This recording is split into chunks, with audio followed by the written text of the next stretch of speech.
Fala, concurseiro! Você já me conhece, me chamo Diego Bahia. Estamos aqui para gravar mais uma aula do Delta 1 Concursos, né? E só um minutinho. Tempo de corona, né? Agora, concurseiro, sente a fada, vem comigo!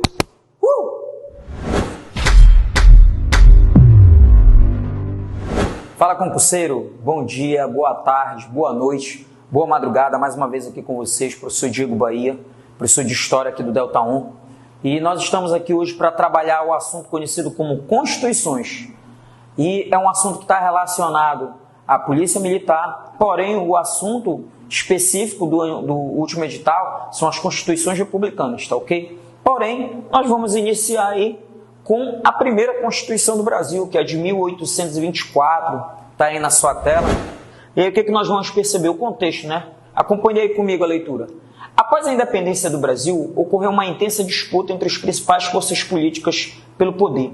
O Partido Brasileiro, representando principalmente a elite latifundiária escravista, produziu um anteprojeto apelidado de Constituição da Mandioca, que limitava o poder imperial, que era anti-absolutista, e indiscriminava os portugueses. No caso, a característica é anti-lusitana. Diego, mas agora há pouco tu não falaste que o conteúdo da PM se referia apenas às constituições republicanas? Em 1824, o Brasil ainda não é uma república. Nós estamos no período do Império.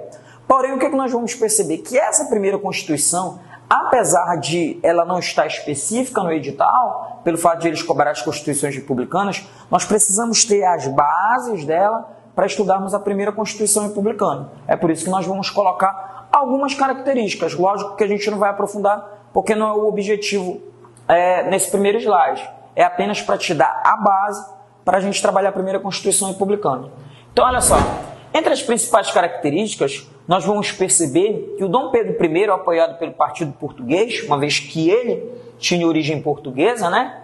Que na verdade eram ricos comerciantes portugueses e altos funcionários públicos, em 1823 dissolveu a Assembleia Constituinte. Por que ele vai acabar? Porque o objetivo, na verdade, é ele concentrar o poder nas mãos dele como imperador. E aí o que ele vai fazer? Ele vai impor o seu próprio projeto, que constatou como a nossa primeira Constituição.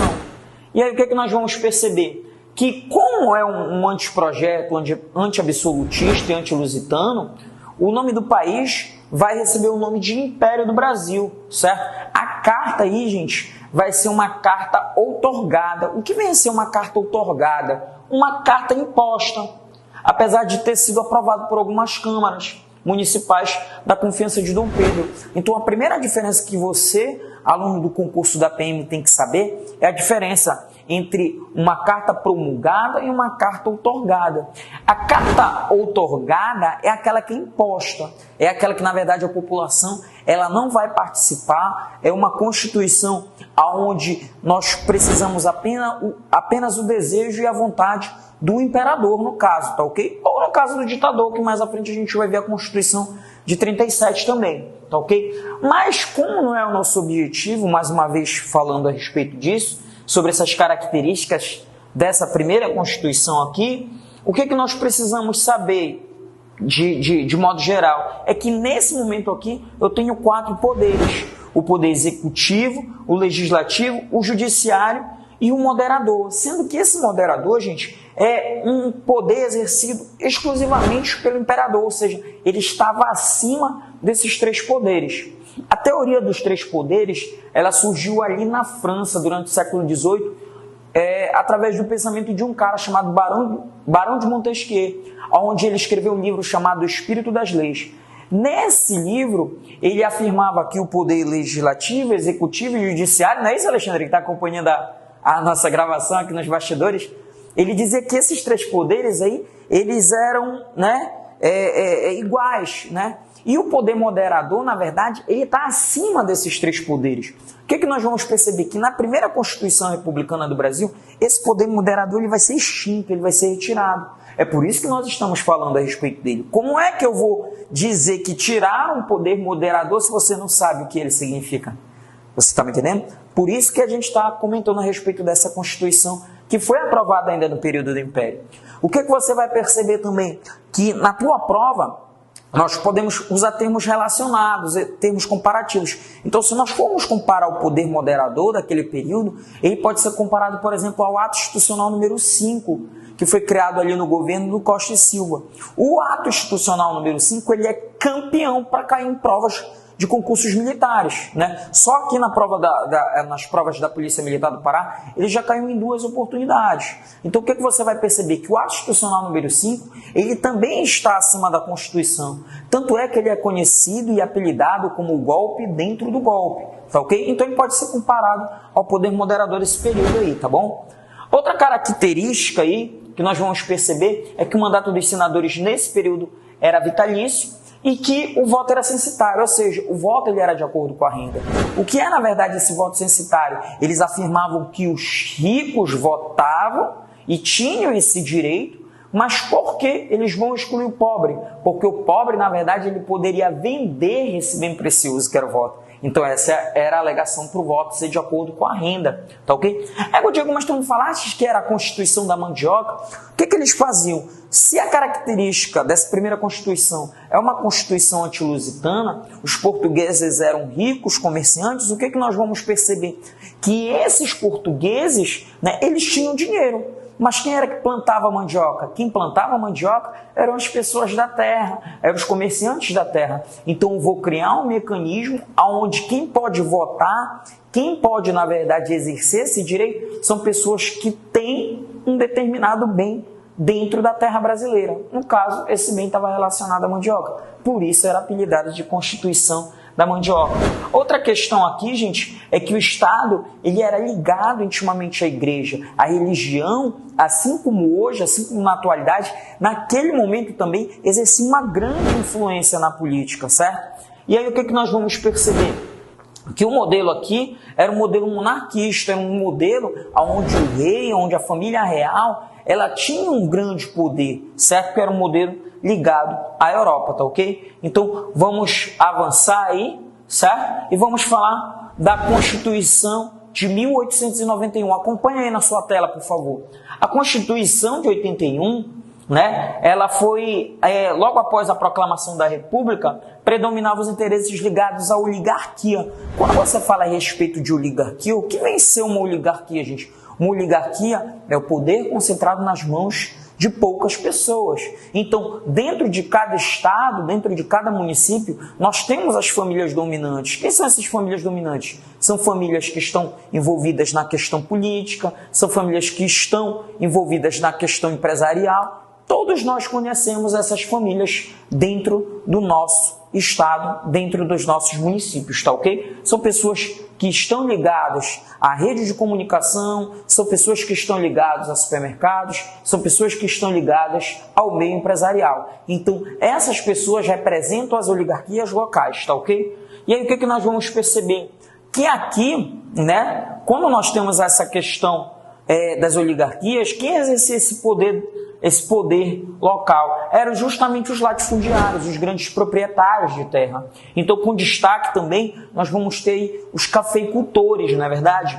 Então, essas elites influenciando o eleitorado, certo? No caso, fraudando as eleições, né? A exemplo que nós temos aí no slide é o voto de Cabresto, onde eles impuseram seu domínio sobre o país ou relacionado à questão do coronelismo. Então, quando nós falamos a respeito do voto de Cabresto, o que é o voto de Cabresto? É aquele voto onde eu, como latifundiário, eu, como fazendeiro, eu vou fazer com que os meus empregados, as pessoas que estão subordinadas à minha autoridade, votem de acordo com os meus desejos.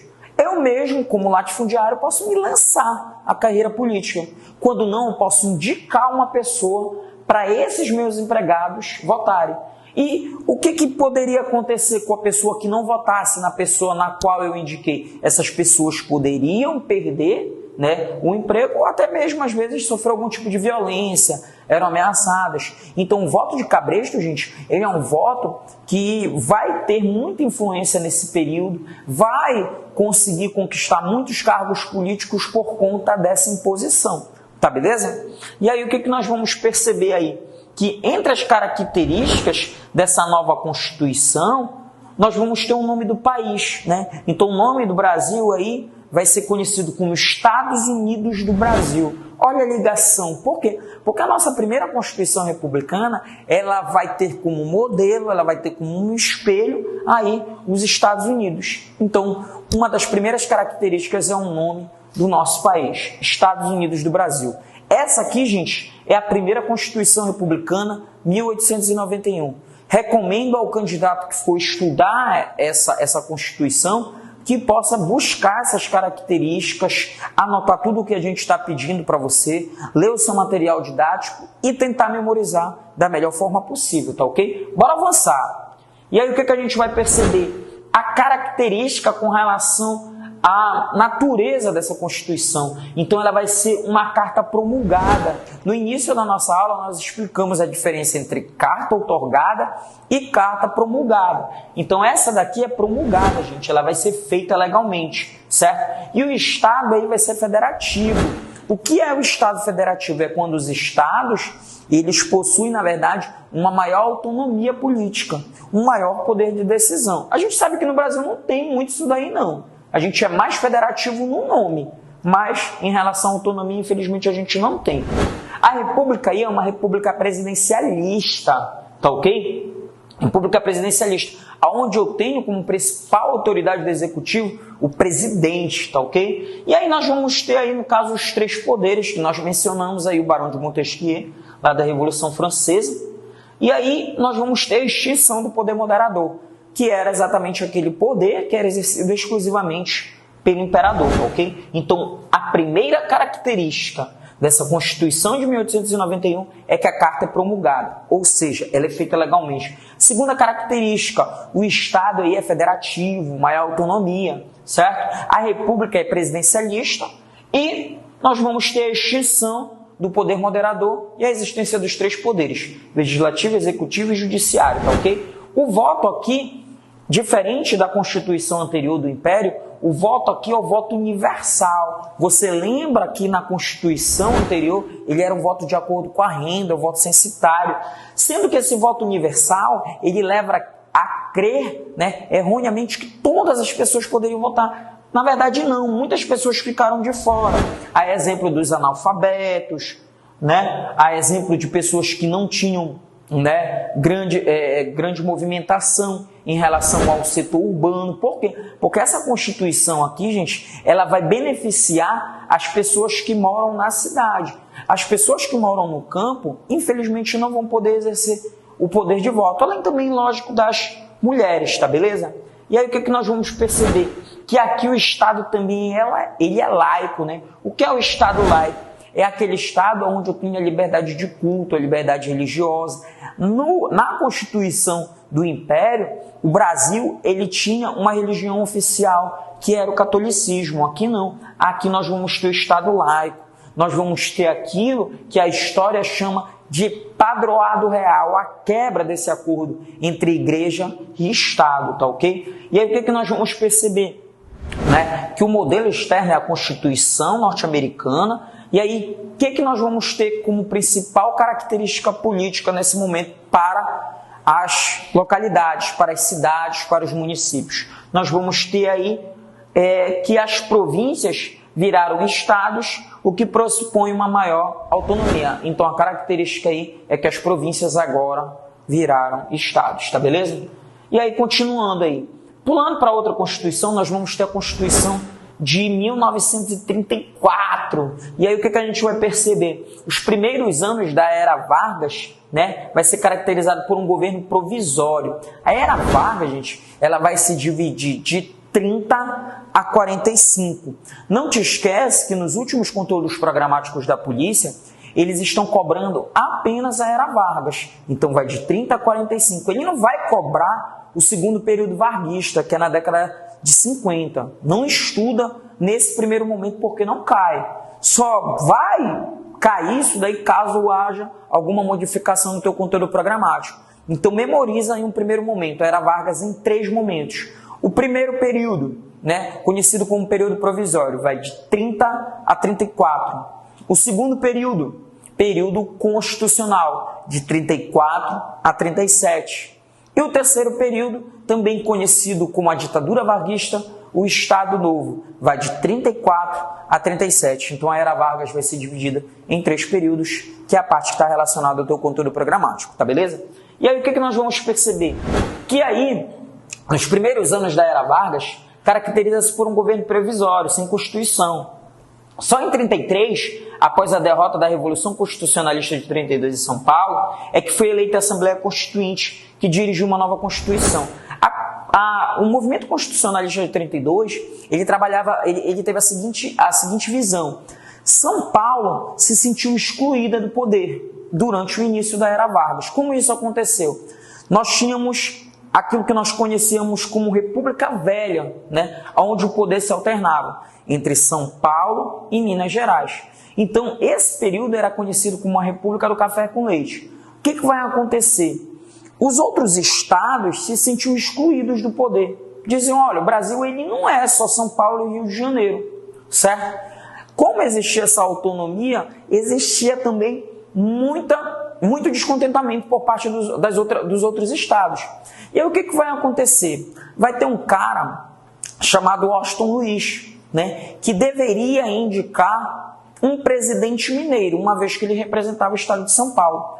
Quando chegou a vez de ele passar a cadeira, ele indicou um paulista, um cara chamado Júlio Prestes. E aí a galera ficou mordida de, porra, esse cara aí já está alternando o poder entre Minas e São Paulo. Ele é paulista, agora ele quer colocar novamente um outro paulista, então gerou uma certa revolta. Os outros estados, se sentindo excluídos do poder, se uniram a Minas Gerais, entre eles o Rio Grande do Sul, e lançaram a candidatura de Getúlio Vargas pela Aliança Liberal. E aí o que aconteceu? O Getúlio Vargas foi disputar as eleições com Júlio Prestes. Acontece, olha, gente, chegou até, né, fiquei meio... Acontece que o Júlio Prestes, ao lado do Getúlio Vargas, eles acabaram concorrendo a essa eleição, só que essa eleição ela foi marcada pelas fraudes, pelo voto de cabresto. E aí o que nós vamos perceber? Né? Que o Júlio Prestes acaba vencendo essa eleição, ocasionando o descontentamento de uma parte, né, dos políticos que ficaram de fora, inclusive o Getúlio Vargas. E aí o que vai acontecer? No meio dessa confusão, houve o assassinato de João Pessoa, que era o vice do Getúlio Vargas. E aí o que vai acontecer? Aproveitando-se desse momento, o Getúlio Vargas, né, marcha em direção ao Palácio do Catete e tira o presidente até ali, no caso, Washington Luiz, antes do Júlio Prestes assumir, e assume o poder da presidência da República. Nome disso daí, Revolução de 1930, o início da Era Vargas.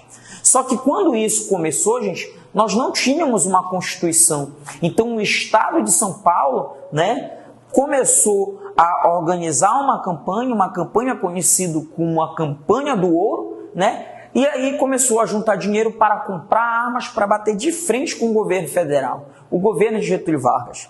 E aí o que o Getúlio Vargas fez? Começou um embate com o estado de São Paulo. E aí Getúlio Vargas sai vitorioso militarmente. Só que quando ele sai vitorioso militarmente, ele diz, ei São Paulo, agora que tu pegou a tua pisa, me diz aí, o que era que tu queria, porra? Ele, porra, moleque, queria uma Constituição. De, porra, por que tu não me pediu que eu te dava, doido? Aí o que ele faz? Ele convoca, né, uma Assembleia Constituinte e cria a Constituição de 1934. Deu para entender isso daí? Então, é uma aula de Constituição, mas aí a gente teve que fazer um contexto relacionado à Era Vargas. Vê uma questão de Era Vargas para ti na tua prova? Vem, doido. Estuda lá que vai vir uma questão lá. Tá beleza? E aí o que nós vamos perceber?